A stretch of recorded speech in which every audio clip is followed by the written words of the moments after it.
this would have been in 84, early 84.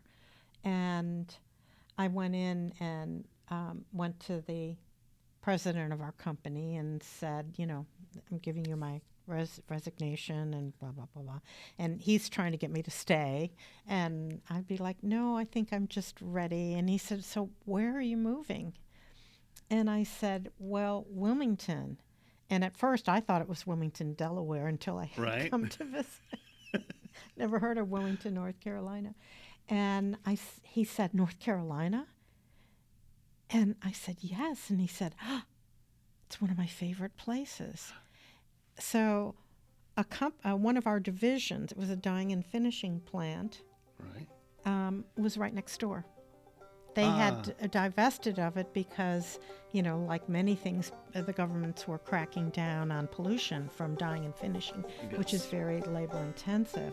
And he just said, we have a house on Figure 8, come visit us. Oh, and wow. That's when Figure 8 was just being developed. I think the lots were like $15,000 at the time.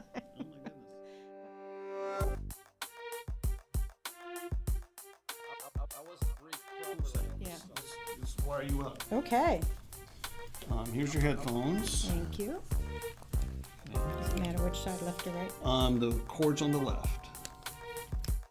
Testing 1, 2, 3.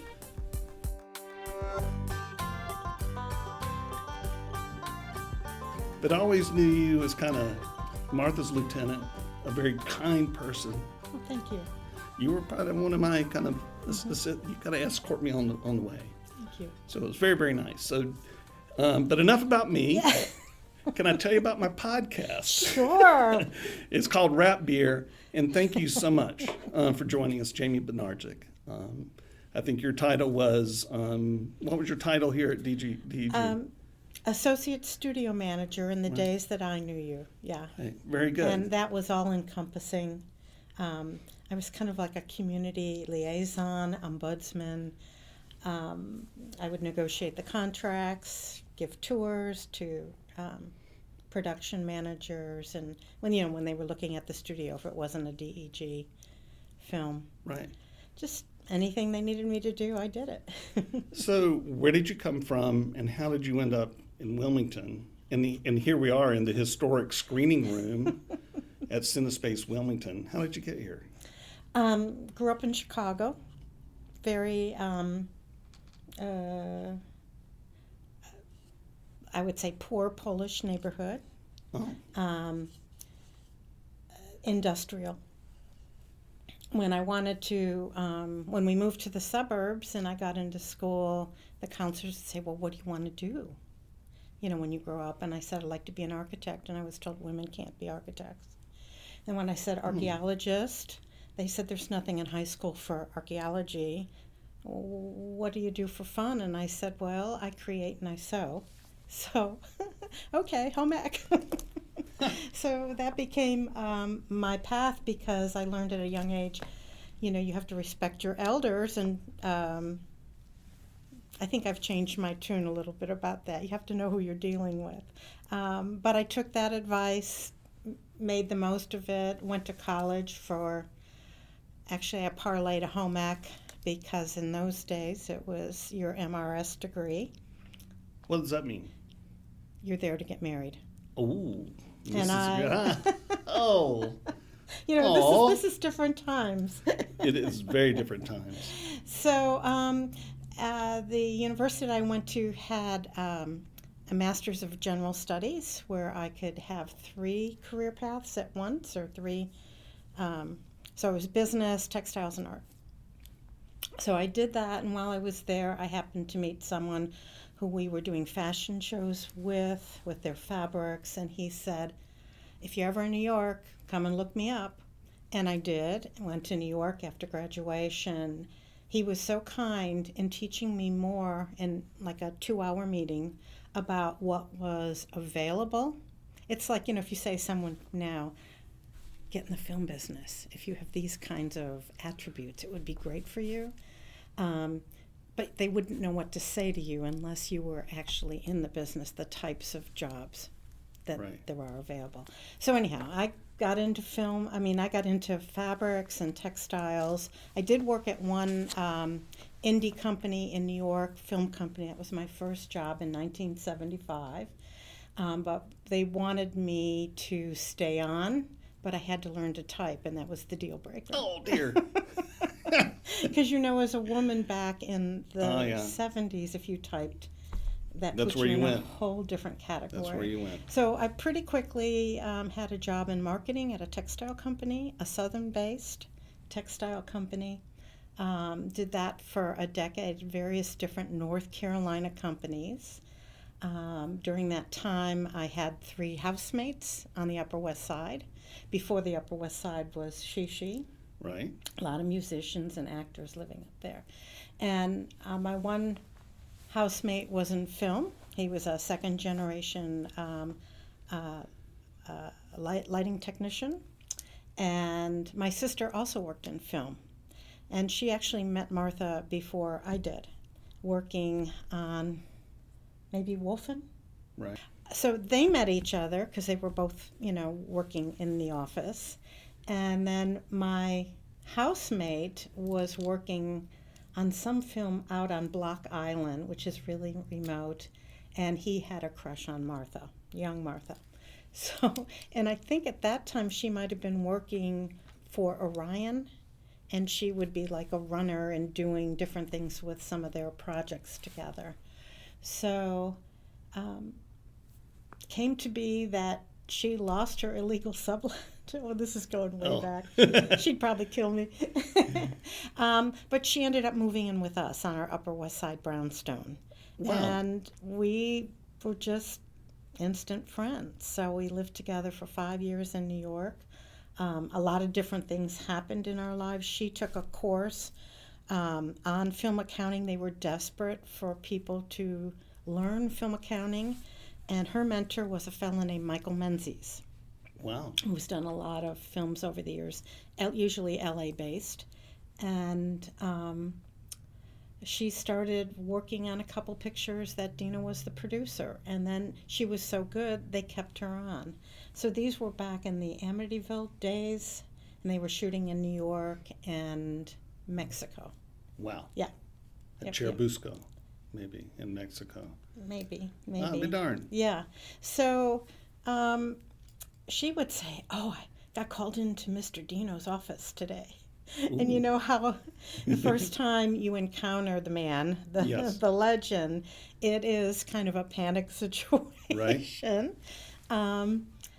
And she just said, he asked me a lot of questions, and I gave him the answers, and it was, you know, soon after he started taking an interest in her. Did she know Italian at that point? No. Wow. In fact, she and my other roommate, who she was dating, we all took Italian. Right. We went down to the new school. I didn't do very well, but she really flourished in it.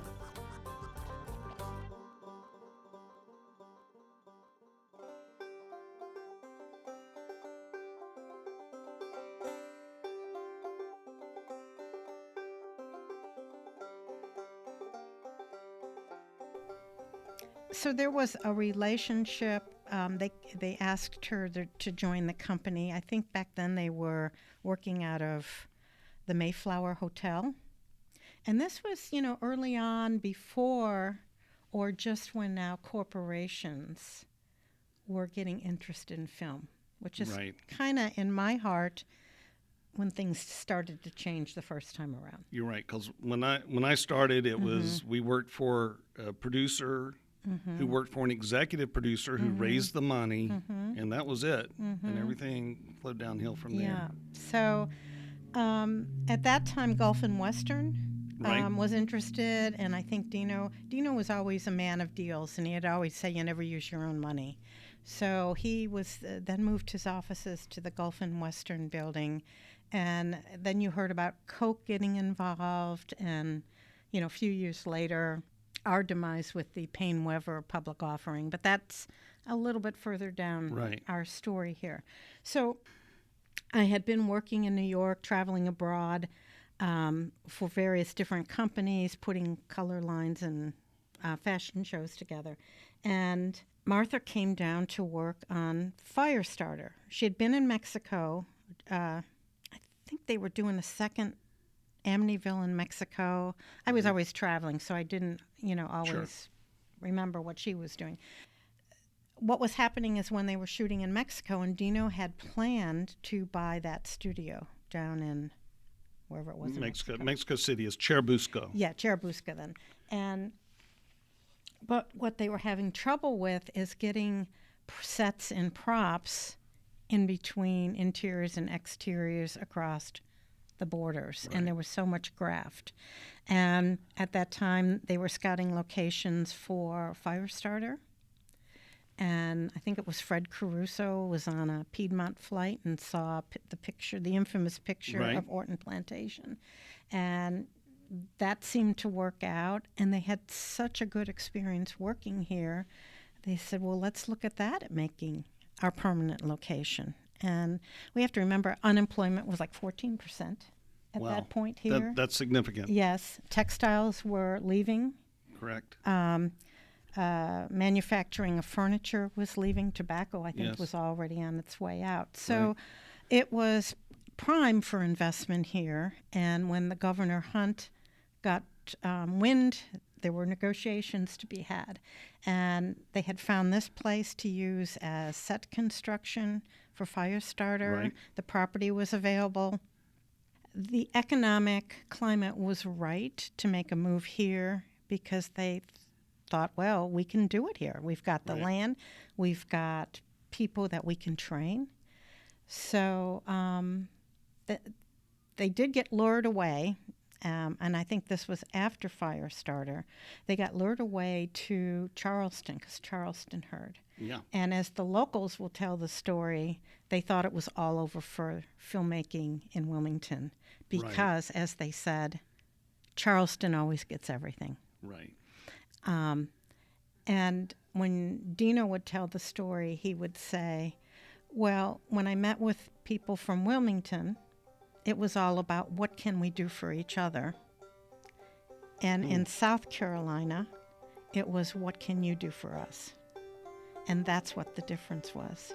And so it was a no-brainer for him. He was going to build his studio here. I love that story.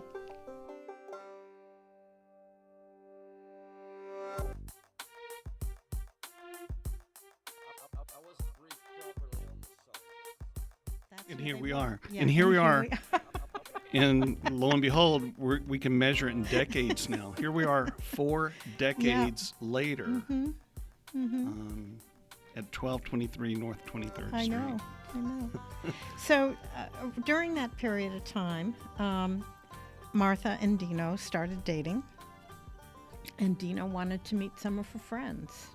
So I was invited to have lunch with him at his then DDL food show, which is a magnificent food emporium he had built in the mid-'70s in New York City, right near the Natural History Museum. Right. It was the first of its kind. Yes, absolutely. And it was spectacular. Oh. I mean, I had been to Harrods Food Emporium in London, which I loved, but this was way, way beyond. So we had a little corner table, window table, and I think we had a little private room. And he said, oh, let me order. Of course he would. Right. And we had this lovely lunch. I don't remember all what we talked about, but it was lovely until he said to me, so what did you think of the lasagna? And I said, well, I like my mother's better. Ooh. I wasn't thinking, but it was true. That's all I knew. So, and it was a neighbor's Italian recipe. So, that's a fair response. It is a fair response, and I kind of think that from then he knew I wasn't gonna cut him any slack. You were going to kowtow to Dino de Laurentiis. And Martha never did either. She True. always told him what she felt, and I've always learned in business you respect the people you work with. If you can't respect them and they don't respect you, then you need to move on. But right. I felt very confident when I got the offer to come down. They said, we're building a studio. And it wasn't at that same lunch. This was months later. And we're building a studio, and at some point there will be a job for you in management. But we want you to learn the business. And since you already know textiles, Right. we'll put you in wardrobe. You'll be an assistant costume designer. And they set me up with Clifford Capone, who was down here. And the rest was history. But it was more or less, okay, you're going to be working with a costume designer. You're going to be working on set. We want you to keep your eyes open, learn what everybody does. So when we have producers and directors come to visit us, you can succinctly talk about what we do, the types of crews we have, and that's how that all started. That's a great top-down story. Yeah. What a great way to come into the business. Myself, I came down and pressed my face against a fence, and try to find my way in. But that's amazing. It's a beautiful story. So when we started getting busy, then off I came.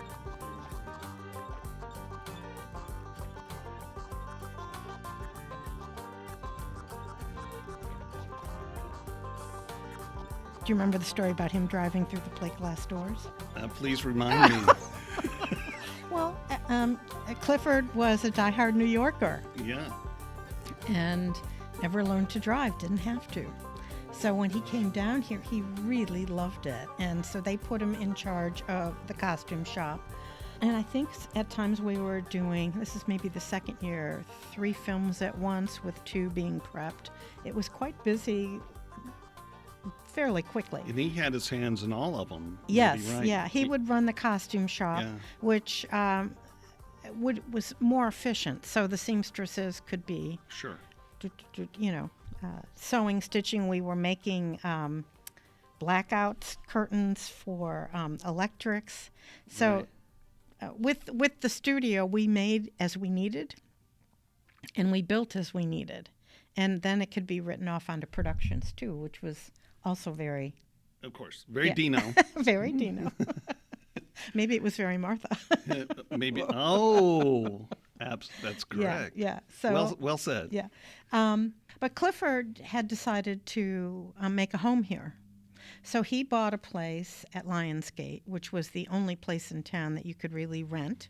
Because if you remember, Eastwood was just pine trees. And that was there's 2-lane roads with a stop sign. Yes, exactly. Yeah. Exactly. And he started taking driver's lessons. Bless his heart. With the production station wagon. And he was doing really, really well.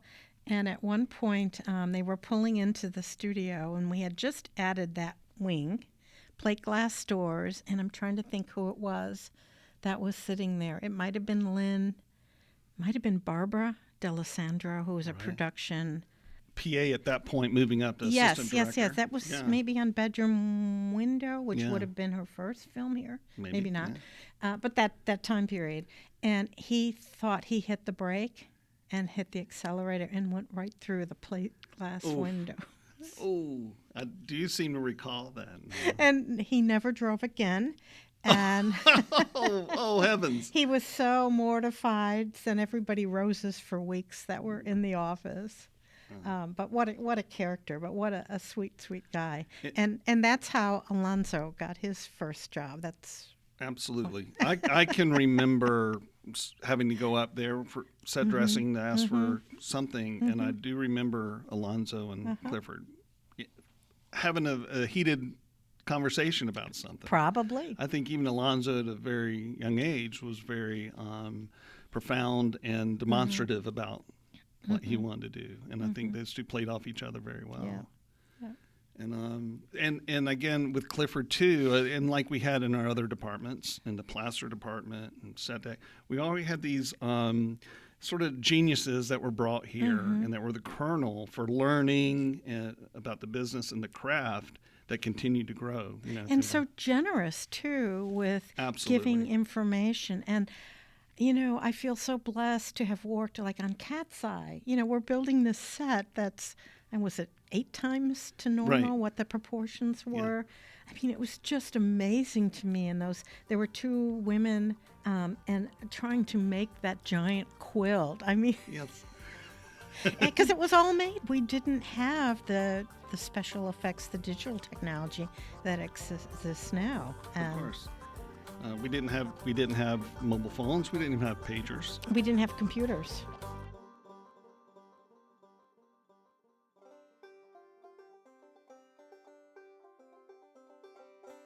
And I often say to people, I was raised by accountants in this business. And Bernie Williams on Manhunter, he, ran all the books for Manhunter, which went, to 10 different cities around the country. He did it all out of a big old paper ledger book. And I remember when we tried to convince everybody, so this would have been late 80s, maybe late 80s, when you could get a desktop computer. Right. And none of the accounting people were interested. Heather wasn't, Lynn wasn't. Martha was the only one that was willing to give it a try. Wow. I mean, it just, we were starting to already lag. It's funny to think of film as low tech, but I always felt we were a little bit behind where industry was. Very possibly. Things. Yeah. We were very much handcrafting it. Thus it was labor intensive. It took a lot of people to make a movie. Still does.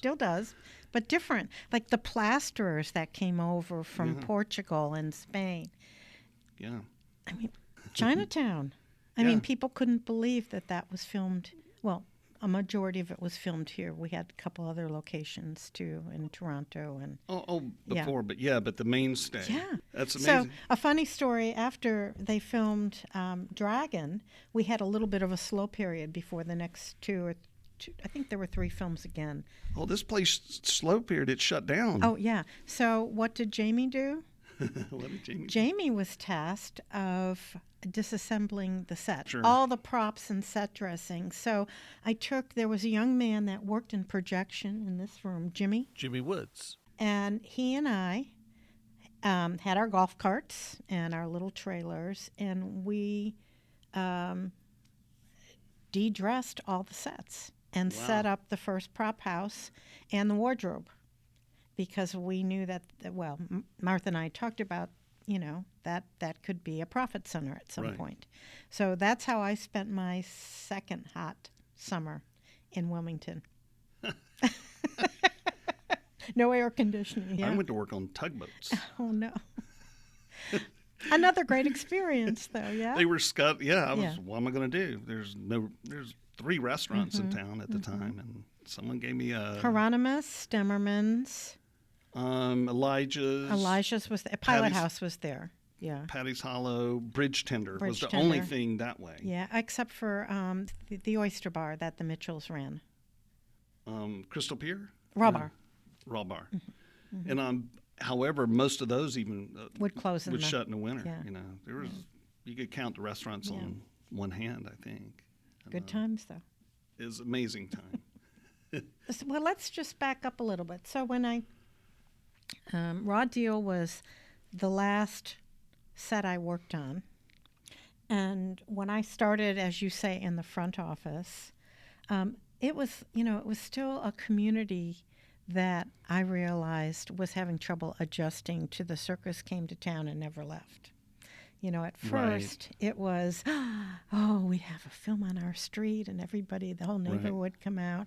And then it became, as we became so prolific, kind of an annoyance. Right. So one of the things that I set to tackle, and it was always with Martha and Dino's blessing, but if we wanted to stay in this town, we needed to make peace with it. And I became fast friends with a former mayor, a gal named Hannah Block. Right. And I remember I had just come from a skiing trip, and I was starting the desk job, the corporate job, the next Monday. And Clifford had met her. And he said, I have someone I want you to meet. And we're playing, what's the Riverboat Landing upstairs? It was like the only nightclub. Roy's Riverboat Landing. There was music, and we'd go hear the music. So he brings her over to my table, and she's like, I always describe it as if the battleship had both guns shooting at you. she started with all of her complaints about the filmmakers Wow. and this and that. Well, she lived right on Front Street. We Right. filmed a lot on her block. So Hannah, was like, boom, boom, boom, boom. And I said, Hannah, I haven't started that job yet. I have 2 more days of freedom. But why don't you come on Tuesday and have lunch at the commissary with me? She completely calmed down. And then I said to her, we can solve this together. So she came out and she brought a couple other friends. And, I just listened. I listened to everything they had to say. And the complaints were mostly about the way that our PAs were stopping people Right. and being rude to them. And I said, well, no one should ever be rude. And by the way, most of the PAs have been hired are sons and daughters of prominent lawyers and attorneys. Everybody wanted in the business somehow Right. or another. Do you have a job for my son? So Yes. when I started shooting off some of the names that I knew, she knew the families immediately. Right. And I said, maybe we haven't done a good enough job to remind them of their Southern roots. Right. And she said, you're absolutely right. I said, let's put together a training program for them. Because she assumed that these were LA people being rude. Oh. And I said, no, unfortunately, but regardless, everybody needs to know how to operate. We didn't have rules and regs. And city then. permits No, and no. that whole process. So Yeah. that's kind of what got that Yeah, going. And I yeah. worked on the city with putting that together early on. But she and I had she's now deceased, but we just had a lifelong relationship. Every morning I would dread looking at the newspaper because there was always film people, DEG was always front page news, something we had done wrong. Right. And so that's how I would usually spend my morning, going down to visit the shop, talking to the production, getting both sides to the story, and just kind of smoothing things over. Right. As a set dresser, I'm the guy knocking on their door, getting Yeah. ready to change their life for real, and the last one to say goodbye. And I know that. And Wilmington today, as a production designer, what I see here is that downtown Wilmington is still just the most magnificent backlot. Mm-hmm. If it can be resourced that way, and then the new developments, the new growth, we now have a lot of big city looks Yeah. that we didn't have before. No. I can shoot almost anything here now, and it's great to see it grow in that manner. And we're still here. We're Yep. still hanging in there. So Martha, when I was a young kid running around with Tantar and actually really learning the ropes, I've often said, and I think like the 4 core principles I know about movie making, I learned them from Tantar, and I learned them before lunch on day 1. And to this day, I carry them. And anyone who's part of that bloodline, we all know it. We can show up on any set together. And Martha, and I'd be busy working, and all of a sudden I'd get these calls to come see Martha. And I wouldn't know why. One time, I'll never forget, I was across the street digging up grass, tufts of grass for Hugh Scaife, and loading them up. And I think someone would have had to come get me because, again, we didn't have cell phones, pagers, or anything. I think someone had to drive out there and say, hey, Martha needs to see you in the office. And I'm like, I got mud up to my knees. You were working. That's what it's called. I was working. And I would come in and to get the mud off because I got to go up to the facility. I got to walk on carpet and stuff like that. And I'd walk in there, and it would be simply there'd be some Italian fella there who my guess is he'd say, Martha, I want to meet one of these Carolina. Yeah. And I'd come in and say hello. We'd have a high school conversation, and we're done. Yeah, bye. That'd be it. And it happened a couple of times.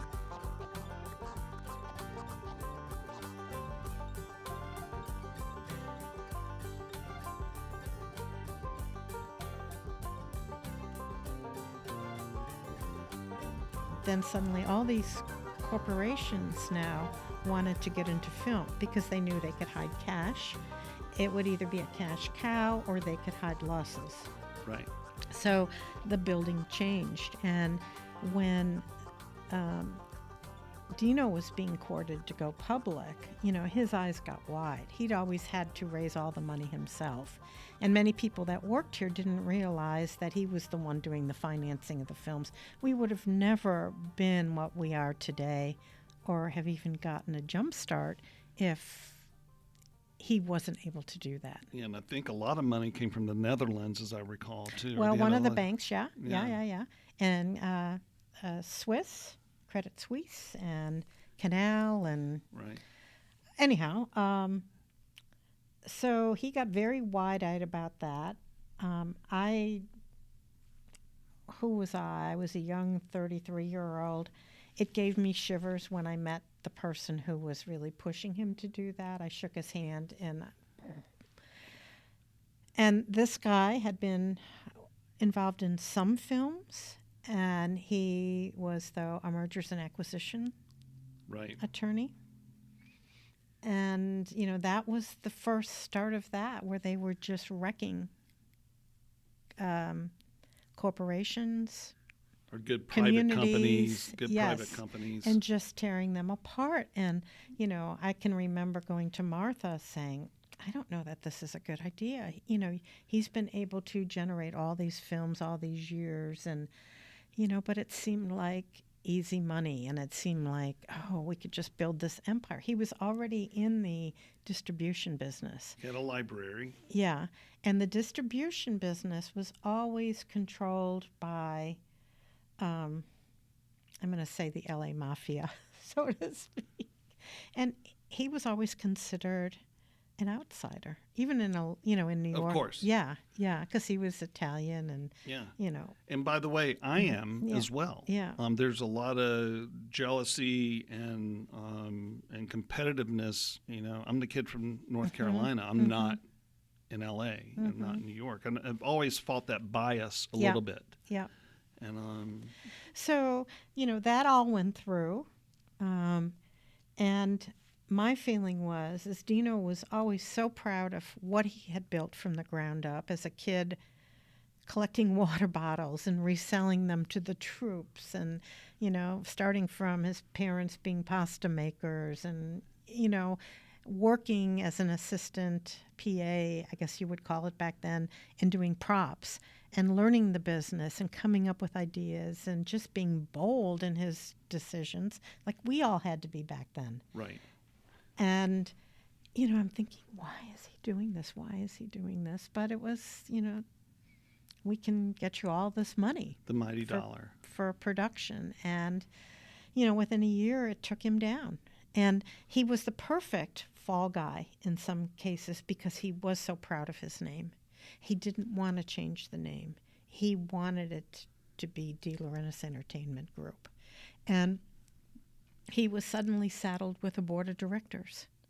And I know in companies, when I worked in textile companies, you become so profit-driven that creativity kind of goes away. You're just pumping out product. And everybody's always, we have to make more. How can you make 16% a year every single year? Right. It's impossible, but that's still the theory that we've gotten into in this country with investment. Yeah, and I've certainly, again, I'll go back to where I started with accounting. And at this point in the game, I feel like there's a legion of accountants that are overshadowing the production. I designed Summer Catch, which is a baseball movie shot in Southport. Herb Gaines was a line producer, and I'd go in to him to try to get big approvals. He would, with these nice bushy brows of his, he would just look at the accountant across the room. You got to talk to her. I realized then the producer no longer has the power. The accountants really have the power. And I feel like there's a room out there somewhere where there's 20 of them lined up. And if one of them can figure out how to save a nickel, they get to move up a row and get a star. And then that flows down to the way we're doing it. But I don't get frustrated. And I really, and even as far as I'm still having a blast. And it's just another way of doing it. But at the end of the day, they give us money and we do wonderful things with it. So, but what I was going to go back to with the DEG situation, so, it didn't last long. We had some huge productions that didn't hit well. And before we knew, they were trying to control Dino. And they didn't know film. So it was all the accountants, more or less. And I remember Martha went to have Carolina. So about a week before, or maybe 2 weeks before, flew back to L.A. And we got a memo here, probably about the time the plane was touching down, saying that Martha was no longer president of the studio. Whoa. And they put Norman, I can't remember what Norman's last name was, in charge. And Albert called me in and said, "What do you know about this?" I said, "Nothing." And he said, God bless him, he said, "Well, women, they have the baby and then they never want to go back to work." I said, "You don't know Martha." So I picked up the phone and called her. And I said, "What's going on?" And she said, "I don't know." Oh, no. This was news to her. Oh, no. So there was a lot of stuff, like in what I read again the other night. Dino finally had, I guess, decided that he would step down off the board. But they just were going to take it over. And for 3 or 4 years, there were all kinds of lawsuits back and forth going on. I was kind of caught in the middle of it. I have a lot of trauma from those days. Oh, wow. And, it would be, I'd get a call, "Can you be at the studio at 8 a.m. tomorrow?" "Well, sure, And the lawyers from the other side are coming, and they want to go through my personal files. And we're happy to copy and give them copies. Well, they showed up at 6. They took the file cabinets. And, it's... Wow. Yeah. I had no idea. Oh, yeah. There was so much... Oh, my goodness. Yeah. Yeah. And which is one of the reasons, too, I kind of just... I didn't want to go to L.A. at the time. I loved Wilmington. I was very involved in the community here. And it was heartbreaking. It was really, I couldn't say anything. There were depositions and all this stuff. But what they were trying to prove, because they couldn't find anything else, they were setting Martha up to say that she embezzled from the company by building her beach house. Right. And the truth of the matter was, when we got going here, she set it up so most people, like people in construction, people in the paint department, people that we would use, like in the costume shop, they all had insurance, probably for the first time in their lives. They had benefits and insurance, and so she knew that there was going to be several months with no work, so she kept many of them on and just billed it through the company with the percentage that we would have charged production. I think it was like a 20%. And so that's what they were accusing her of. Right. And the cases went on, and it was all, I hate to say it to my friends that are attorneys, it was certain types of lawyers, if you keep it going. Oh yeah, they're just gonna they want to make bleed you dry. they want to spin the retainer. Right. Yeah, so sure. the morning that Martha and Dino were getting married, I was at the house. We were getting dressed, and the doorbell rings, and it was a FedEx, and they finally dropped all the charges. That was like a wedding present to Martha and Dino. Good heavens. And that was the corporation. That was DEG Corporation. Well, by then, it was already into bankruptcy. But the lawyers for Payne Weber and... all the concerned. So when it was DEG Corporation, The offices were here for Martha and Dino. Well, but the corporate New- offices were in L.A. Were and in Beverly LA. Hills. Yeah, on that Gotcha. Wilshire Boulevard. Yeah. Okay, Yeah. not New York. I wanted to make sure. I No, was by in- then they had left They New were York. out of New York. Yeah. Yeah, because he was already doing his own distribution, so That's he right. wanted to be where the players were, and Right. he was also the pioneer of the pre-sale, where he was pre-selling rights, and that happened a lot in Europe. So Europe was a big market for him, but a whole different side of the business that we don't get involved with. Right. So also they found one of their board of directors. So this might have taken 3 to 4 years. At one point she called me and said, we found it. And there was someone ciphering off the company of this board of directors. I'm not going to name them. Wow. And they were finally able to get that information, because you used to not be able to get information like that from Credit Suisse. It was very different times than it is today, where it's a little bit more transparent. Right, and a lot heavier regulated disclosures and whatnot. And not to say that, it was kind of like a house of cards, because, yes, some of the productions were over. And, yeah, it was tough times. Wow. well, back to sunnier times. Sunnier times. You worked on No Mercy, didn't you? I did. Yeah. So one of my favorite stories was we had just built the guard booth, and when I started my first day, I had my own golf cart with my name all across, and I've got a lot of letters in my name, so it was all across the front. And when No Mercy arrived, and the guard at the time said, "Oh, Miss B, we've had our first birth on the back lot." And I'm like, "What are you talking about?" And he said, "Get in your golf cart and go back." He said, "We had a baby calf born. The cows arrived in the middle of the night, and then this birth happened." So I grabbed a gal from accounting, Anna Kearney. We jumped in the golf cart all the way back, and this calf was kind of near the fence that we had built for the cattle. And I could reach in and pet, and Anna was petting, and the mother was just, letting us be. And then suddenly there was another hand petting next to mine. And, so we struck up a conversation. I'm just so enamored with this beautiful being that was just born. And we're just chatting about how it smells and how sweet. And I look over, and it's Richard Gere. I almost passed out. I very rarely get starstruck. But, it was just the sweetest thing. So, of course, I went up and I told Martha.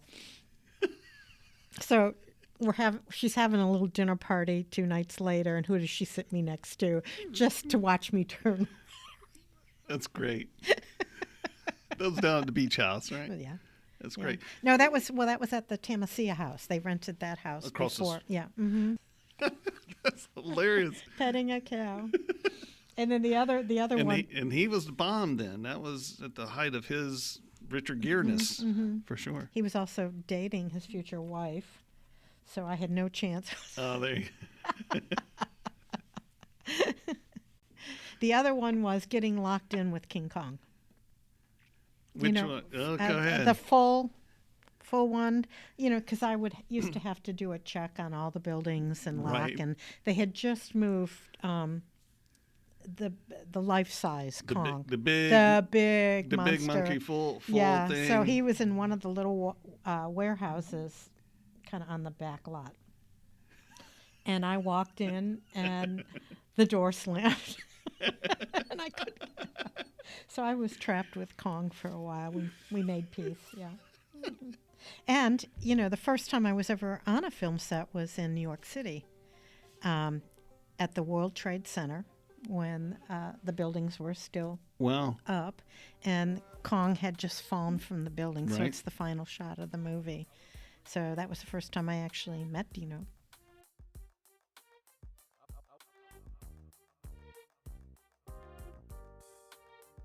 I had a lovely remembrance of Pierce Brosnan. Pierce Brosnan. Yeah. So I made sure that his dressing room was next to my office. And he was so sweet. And this is his first wife, who was lovely. And so, we just used to have a great time. Steve Gutenberg used to pop in, and we'd do crossword puzzles together. Oh. Yeah.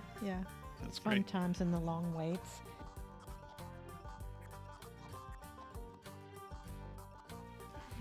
My other favorite was Arnold Schwarzenegger.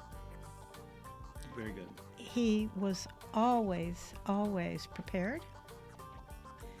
He was always, this was back when I was still doing wardrobe. Yeah. And this was a really tough one because everything was immaculate, ironed, a lot of well-cut Armani suits. Right. He had never worn a suit before. And that was interesting because we had to have them specially built because his arms were the size back then of my thighs. My first apartment was downtown on 3rd and Dock, the yellow Wooster house. Yeah. Right across from Greystone. And I was on the ground floor right on Dock Street. And one morning, I wake up to the sound of strange dialects and voices and the hardest stench of fine cigars. It was about 8 in the morning. And it was Dino and Arnold and Martha having a conversation about 4 feet from my head in my open window. Cigars ablazing. Oh, man. Dino introduced Davidoff cigars to this country. They were mostly known in the U.S. for colognes and stuff. So this would have been late 90s, perhaps. No, mid-90s. So there was a big do that I was invited to at the must have been the Beverly Hills Hotel. And, they had, walking into this thing, they had the old-time photographers with the bulbs that flashed. So you went downstairs, and then there was a cocktail hour, and throughout the place, they had people from the Dominican Republic rolling cigars. You can get any size you want. So Arnold was there, Stallone was there, just all these people were there. And you're there with Dino? And Martha, yeah. And Martha? Yeah, Wow. yeah. And Rafi was there. Uh-huh. And so you start that, so it's like you have to try one. You just have to. And they had little small ones for the ladies. And then this huge curtain went up. And then you walk down some stairs, and it was dinner. And they were going to do a whole presentation. The whole centerpieces were cigars of all different. It was such a fun evening. I must have reeked for like 4 days. That's crazy.